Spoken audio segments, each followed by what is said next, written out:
America is the greatest country in the world. Thanks so much for being here. Welcome to our special Politics by Faith, Religious Unity, and the Rise of Pope Leo XIV. We're going to talk about unity in this special, but not maybe in the way that, well, certainly not in the way that we've been told about to think about unity for my entire lifetime. This is inspired by the Pope, and whatever you think about the office of the Pope, and I have thoughts, I'm not Catholic, I would like as much unity on Christian doctrine and the Bible as possible. I want us to be unified around the truth and unified against lies and against evil. That's the kind of unity I'm talking about. Now, what I've been preached about, unity, my entire life in our culture, has been totally bastardized. Unity has come to mean tolerance. And I would argue the church today has become, and America in general, has become way too tolerant of sin and tolerant to the ways of the world. I heard an expression recently. The expression was, the world is far better at being the world than the church ever could be. So don't even try. But in my life, that's all the church has ever tried to do, is to be more like the world. But the church isn't good at it, nor should it be good at it. You shouldn't even want to be good at it. But even if you did want to be good at it, you're not good at it. The world will always win that battle. And I'm happy about that. We should stop trying to win it. The Bible is very clear about this. Before we talk about unity, we got to talk about unity to what? James 4:4. James 4:4, you adulterous people, do you not know that friendship with the world is enmity with God? Therefore, whoever wishes to be a friend of the world makes himself an enemy of God. Good night. You want to be an enemy of God? There's your way. Be a friend of the world.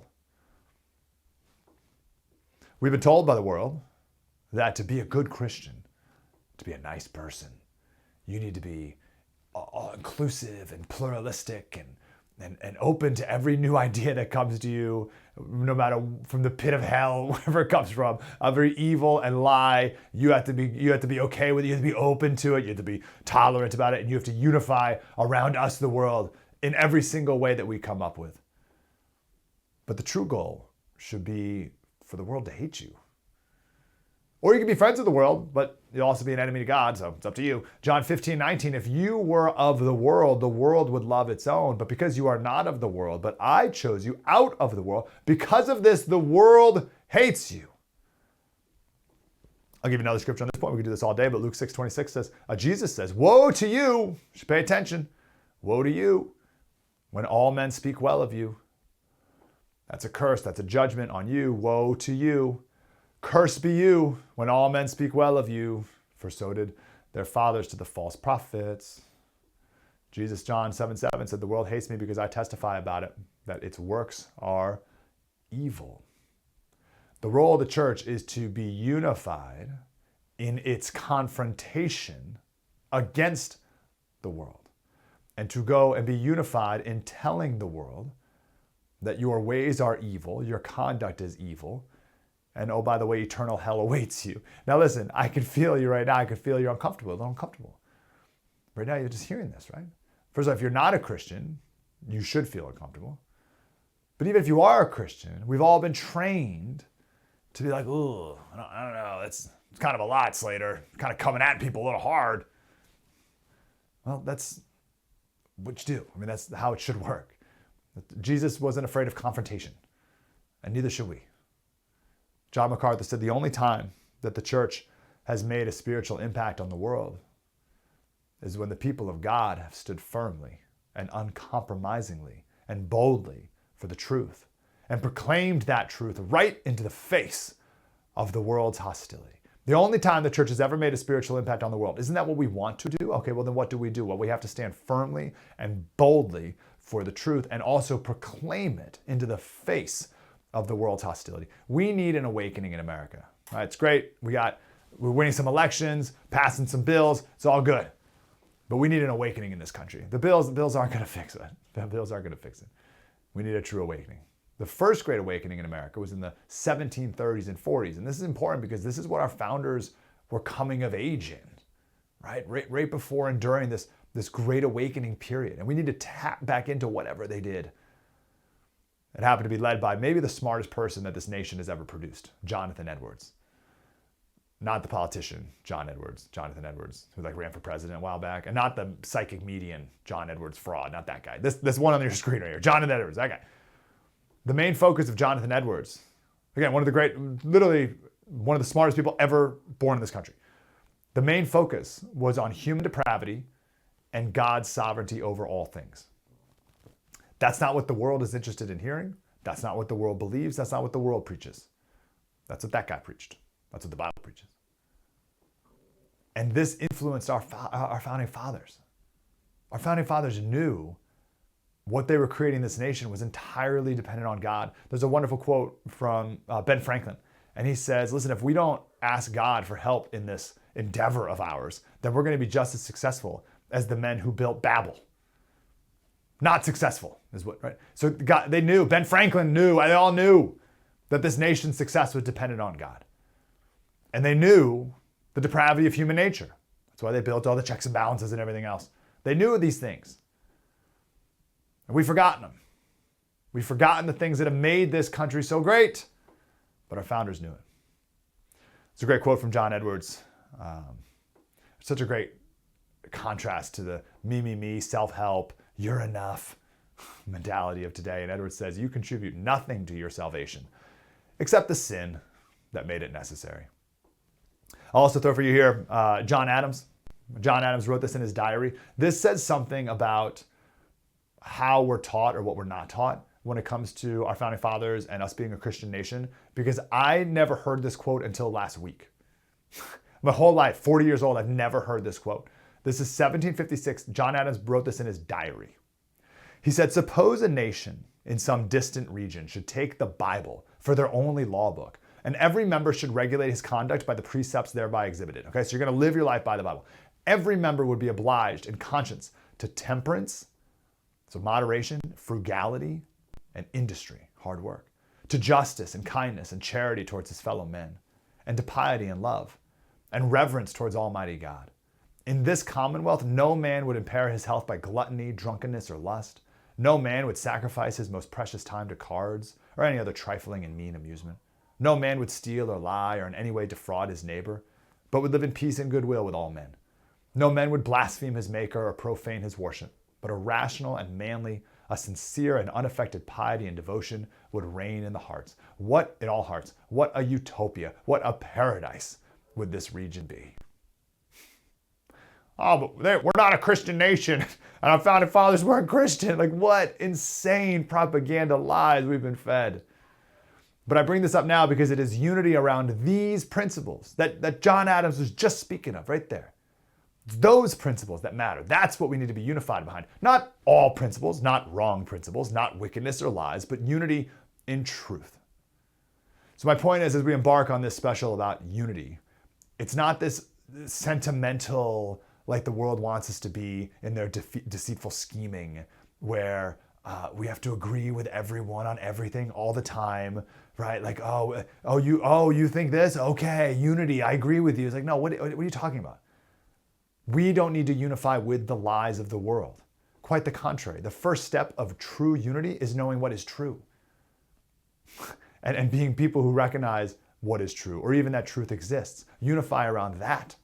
Then we'll bring truth to the world. But that's unity. Unity implies, so first point is unity is not tolerance. Those are two different things. Also, unity implies separation. And the Bible calls for it. Calls for separation. 2 Corinthians 6 says, do not be unequally yoked with unbelievers. For what partnership has righteousness with lawlessness? Or what fellowship has light with darkness? What accord has Christ with Baal, Satan? Or what portion does a believer share with an unbeliever? What agreement has the temple of God with idols? Right? So you have this righteous light of believers and then the wicked darkness of the world. Like, what are you even joining forces for? And you hear that today, oh, that's so mean. Well, I don't know, I just quoted Jesus, so what do you want? The pure and the polluted have nothing in common. You can't unify around anything there. So if you want true unity that means anything, and that would be productive in any meaningful way, you have to have separation from that which is wicked. And you think, well, hold on, Slater, the Bible says love your enemy. Yeah, love doesn't mean agree with. Proverbs 25:21 says, if your enemy is hungry, give him bread to eat. And if he's thirsty, give him water to drink. And you think, oh, that's nice. No one quotes the rest of it. For you will heap burning coals on his head, and the Lord will reward you. Oh, and Paul mentions this again, and that's Proverbs, but Paul mentions it in Romans 12, in the context of do not be overcome by evil, but overcome evil with good. Meaning anyone can overcome evil with evil, but it takes certain people to be able to overcome it, spiritual people to overcome, or to meet evil with good, right? And the contrast, when you meet evil with good, that contrast is so stark that it makes that hateful person feel shame. It makes them feel as if hot coals have been poured over their head. But even that implies separation, right? Nowhere there, it doesn't imply separation, it is separation. You don't want to unite with the person who has coals burning on their head. The Bible doesn't say to agree with or to be tolerant of unbelievers and their lies. And a quick read of the Old Testament will give you countless examples of how God treats pagan people. So unity doesn't mean tolerance. Paul says in 1 Corinthians 10:14, flee immorality, flee idolatry. Not enjoy it or tolerate it or be a part of it from time to time. Flee it, run away from it as far as you can. You think, well, Slater, why be so harsh? Why not be a little bit more like the world? It can appeal to people, right? Why do you have to be so mean? What good comes from being mean? Right? You take, oh, fine, Slater, we'll try your approach now. Right? We've tried it our way for 50 years. We'll try your approach now. How's that going to improve our society? Those are great questions. I want to go right to Dr. Taylor Marshall, author of Infiltration, The Plot to Destroy the Church from Within, and his new book, Christian Patriot, 12 Ways to Create One Nation Under God. Love it. Dr. Marshall, how are you, sir? I'm great. Thanks for having me on. I'm going to talk to you. I want to talk about some big principles here, but let's first start on the new Pope. What are your thoughts on him and maybe as compared to the Pope that was? Well, we had 12 years of Pope Francis, who was highly controversial, in many ways critical of the United States of America. There were several statements that I think Americans found slightly offensive. And then also there was a great hope after the Pope before him, Pope Benedict XVI, to have some reforms in the Vatican to clean up some of the abuse scandals, to clean up the financial scandals. And I think most Catholics have observed that didn't really happen. So there's a disappointment. I think there's also people have some wounds, have some injuries. And so with the election of a new Pope, Pope Leo XIV, I think there's a lot of optimism. It's a new day. People are excited about a change. The new Pope seems to be friendly. He's obviously an American, which everyone thought that would never happen, especially with President Donald Trump, making some bold, big moves across the world. To have a Pope that's also American sort of shifts all the weight into the United States of America. So it's interesting that the Cardinals made that move. And I think most people are generally optimistic but cautious, and I'd say I'm probably in that camp as well. I'm excited. I think he's definitely signaling something different from Francis, though also in his speeches he has paid reverence to Francis before him. So I think people are just waiting. We're 2 weeks into this, and I think after a year probably we'll get to know who Pope Leo is and what his agenda is going to be it could be for the next 20 years. I mean, he's a young Pope. He's 69 years old. If he lives to 89, that's a 20-year papacy. That's a long time, and a lot could happen. So I guess the short answer is we're just going to wait and see. Yeah. Now to our broader special point here, unity. When we say that word, I made the point earlier that unity is not tolerance. Those are not the same thing. What does unity mean to you when it comes to Christianity and this country? Well, unity for the world is based on unity of the most holy Trinity, the Father, the Son, and the Holy Spirit. That's the ultimate unity. And the three persons of the most holy Trinity have a unity in truth and a unity in conformity of one will. And so that's what we need to see here on earth. Like, thy kingdom come, thy will be done on earth as it is in heaven. So unity must be focused on the truth. Jesus says, I am the way, the truth, and the life. No one comes to the Father except through me. So everything has to be based on truth. And a lot of people say, well, you need to be nice, you need to be charitable, you need to be tolerant. We need to be nice, charitable and tolerant in certain ways, but we can never deny the truth. And the truth comes to us from God. We see it in natural law. The truth comes to us in its full manifestation through the law and the prophets, but through his son, Jesus Christ. And so for the Christian, and for me as a Christian, and I'm a Catholic, everything about unity must be based on that which is true. So I hope the new Pope moves along that track. And I think in America and in our politics, we need to rethink what that means. What is truth? What is good? And how do we receive that in this world for the blessing of our families, our marriages, our communities, our nations? Where are some points in our history that you would say we've strayed and gotten to the point where we are right now?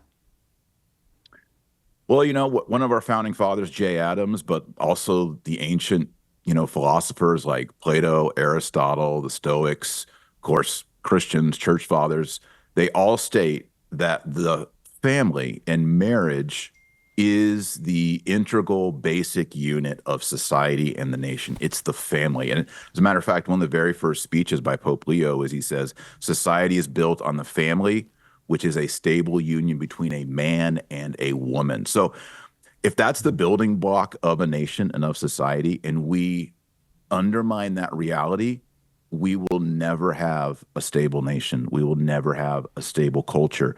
So I think in America and throughout the world and in the West, as soon as we got away from the true teaching of marriage and the importance of the family, that's pretty much everything is lost at that point. Everything sort of unravels from that point. So I would point to that reality, and it's not something that just happened in the last 4 or 8 years.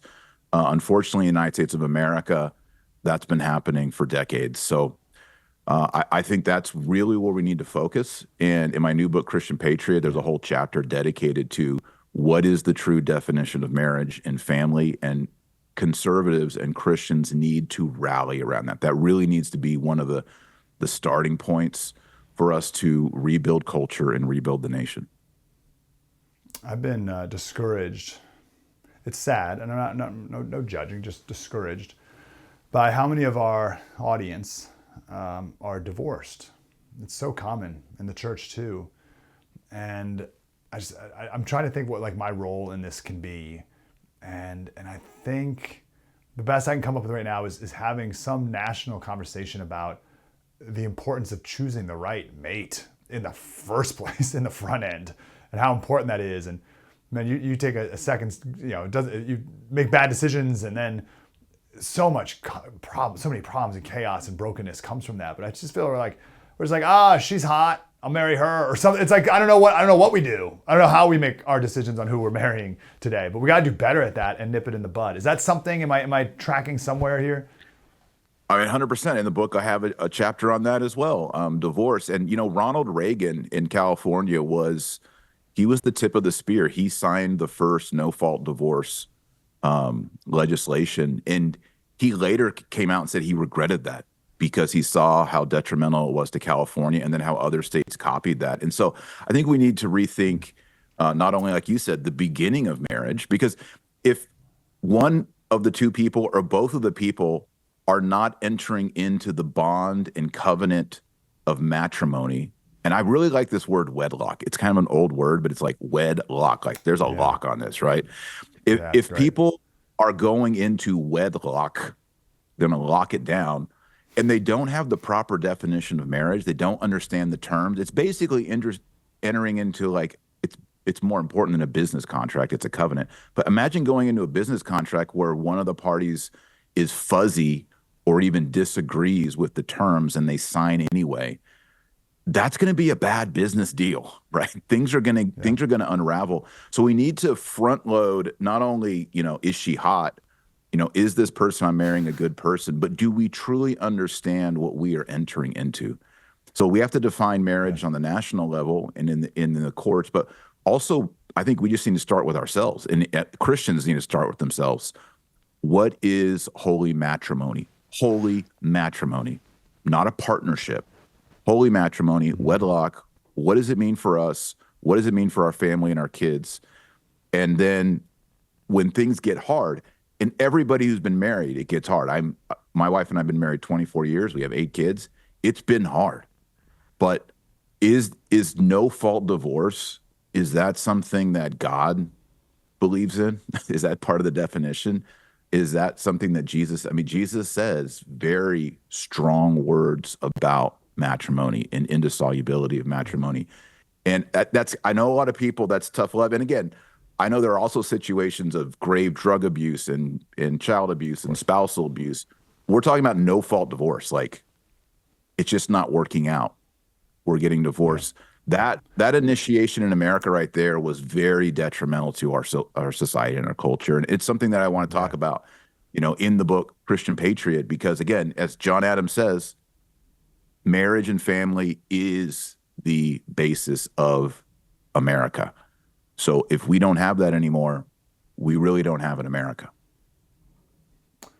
I love that you brought these ideas, these words that we've heard before: wedlock, holy matrimony. But we've heard them so much that just sort of they don't mean anything anymore. But no, we got to bring the weightiness back to it. We got about a minute to your book, Christian Patriot. Oh, you're what are you, a Christian nationalist? Are we a Christian nation? Who are you to say that that's the right way? That what we need to get back to? What do you say to that? Yeah, I mean, Christian Patriot, I do talk about that question of Christian nationalism, and I'm proposing, instead of nationalism, which is based on natus in Latin, birth, patriotism, which is based on the Latin word patria, which means fatherland, or pater, father. And we have to get back to understanding, again, that society is based on family, and it's based on the fatherhood of God, the father and the family. And that's really the best Christian lens at looking at what does it mean to be a nation. So in the book, I'm very careful. I do believe America is a Christian nation, but I think the new sort of movement of Christian nationalism is a little bit misguided. I understand it. I applaud that they want to base our nation on natural law and Christian principles. I'm all for that. But I really think instead of focusing on nationalism, which is a term that really kind of comes from the era of the French Revolution, patriotism is actually a virtue. St. Thomas Aquinas, the medieval Christians, the church fathers, patriotism is actually a virtue. It's honoring your parents. It comes from the commandment in the 10 Commandments, honor your father and mother. And from that, it extrapolates into culture. So I think that's really important. And the book Christian Patriot is a history of what is Christian politics, a theology of Christian politics, but more importantly, it's 12 steps of how we can recapture, and I think even go beyond and make a beautiful, true, good society based on God's natural law, which is in the Declaration of Independence, but even more so on revealed principles. When we say Israel has Jewish laws and customs, everyone's like, that's fine. Saudi Arabia has Muslim laws and customs, that's fine. A Christian culture should have Christian customs and laws. Everybody freaks out. Like, you can't have Christian customs. You can't have, well, why not? Why can't a Christian majority nation have Christian customs, Christian holidays, Christian structure, and even Christian laws? That's how it's been since the 300s. We need to go back to that. Christians are not the great exceptions on earth. If Hindus, Muslims, and Jews can have their norms and culture and laws, we can too, and we need to be vocal about that. Can't wait to read it. Christian Patriot, 12 ways to create one nation under God. While you're there, get Infiltration, the plot to destroy the church from within as well. Get a 2 for Dr. Taylor Marshall. Great to talk to you, sir. Congratulations on the book. Thank you. Appreciate it.